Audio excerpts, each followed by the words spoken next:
Good morning and welcome to Adult Storytime. We are so glad that you could join us today. Throughout the summer, we're taking our stories from the book Fractured Fairy Tales, and these are tales as told by A.J. Jacob, and they were featured on the Rocky and Bullwinkle show. Today's story is The Enchanted Gnat. There was once a tinker who had 3 sons. Freddie was a good boy, and Teddy was a good boy. But Nathaniel, the youngest, he was definitely not a good boy. Nat, asked the tinker one day, why did you throw that cake on the floor? Well, you said it was a marble cake, and I wanted to see if there were any marbles in it. Nat, asked the tinker another day, why did you toss that cat through the window?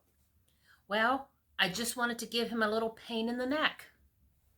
The years went by as they have a habit of doing, and the sons grew older and wiser. All except Nat. He just grew older. Said the tinker one day, who burned down the house? I lit a fire in the fireplace, said Nat. But we didn't have a fireplace, sighed his father. Remember my words, Nat? Someday you'll hang for all this. Now you might think that a tinker's lot is a poor one. Far from it. Every day the tinker would leave his sons and go find something to tinker with.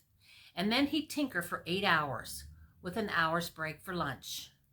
After years of this, he had become independently destitute. But one Christmas, he could afford to buy his sons a jukebox. Gee, Dad, it's a jukebox, shouted Nat. Don't open the jukebox, said the tinker. It's not that kind of box. Too late. Nathaniel not only opened the jukebox, he bashed it against the wall. And there, standing amidst the rubble, was a little old man with a beard. Is your name Juke? Asked the tinker. No, said the little old man. I'm a sprite who has been locked inside that music box for 100 centuries. Have you ever been forced to listen to 80,000 courses of Freebird? The sprite exclaimed that, being a sprite, he was qualified to grant each of the tinker's 3 sons one wish. The first son wished to be richer than anyone in the world, and poof, there at his feet lay all the precious stones in existence. The second son wished to be married to the sweetest, most beautiful girl in the world, and poof, he got a lovely young bride. But Nathaniel was a different story. Look, he told the sprite, you may fool the Bobbsey twins over there, but not me. There's nothing to wish for. I just want to be me, Nat. And poof, there was a puff of smoke, and Nat had gotten his wish, sort of. He had become a gnat. This is terrible, said the tinker, watching his son buzz around the room. I beseech you, return Nat to his former self. But the sprite was exhausted from all his wish granting. The best he could do, he told the tinker, was to try again after a month's rest. But Nat wasn't about to wait around. Out the window Nat flew. Not very far from the tinker's house was an old hut that belonged to a witch. And Nat figured that the witch could change him back to his former self. But in the midst of his flight, he chanced to pass over an elderly woman who was having a picnic. Long as I'm a gnat, I might as well have some fun, thought Nat. And with that, he dive-bombed the lady. He zoomed in. She swiped, she lost her balance, and splat. She planted her face right in the custard pie. Nat, who liked a good slapstick joke as well as the next guy, burst out into his whiny little laugh, then continued on his way, making a beeline, or rather a gnat line, to the witch's hut. But when he got there, the witch was nowhere to be found. The reason was that the witch was out having a picnic. That's right, that elderly lady with pie on her face was actually the witch.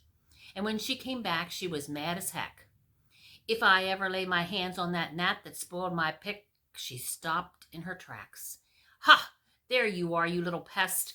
And with that, she trapped Nat under a glass. Oh, spare me, Mrs. Witch, cried Nat in his tiny voice. I'm not really a gnat, but Nathaniel, son of the tinker, put under an evil spell. Nathaniel, said the witch, raising her eyebrows, you're not that mean little kid who's the scourge of the neighborhood. Yes, that's me, admitted Nat.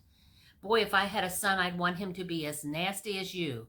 Us witches are proud of your work. And with that, the witch said she'd be proud to change Nat back to his former self. When the newly human Nathaniel returned to his father, he picked up where he left off. Nat, asked his father, why did you hook up the cow to the reducing machine? I wanted a milkshake, replied Nat. 3 weeks went by, and then came the night the sprite had promised to return. I don't have any wishes, Mr. Sprite, said Nathaniel. Like I said before, I just want to be me. Don't say it again, Nat, warned his father. Don't worry, Pop, said Nat, holding up a document. You see, I had my name changed to Arthur, so I just want to be me, Art. With that, the sprite pointed his finger and poof, Nat became Art. A work of art, that is. An abstract expressionist painting in a gilded frame. Not a bad painting, actually, but that's off the subject. The tinker was crushed, but strangely enough, the tinker's prophetic words had come true. He said that someday Nat would hang, and so he did, on the living room wall. And that's today's story. We're glad you joined us. We hope you join us again next week. Until then, stay safe, be healthy, and have a wonderful week.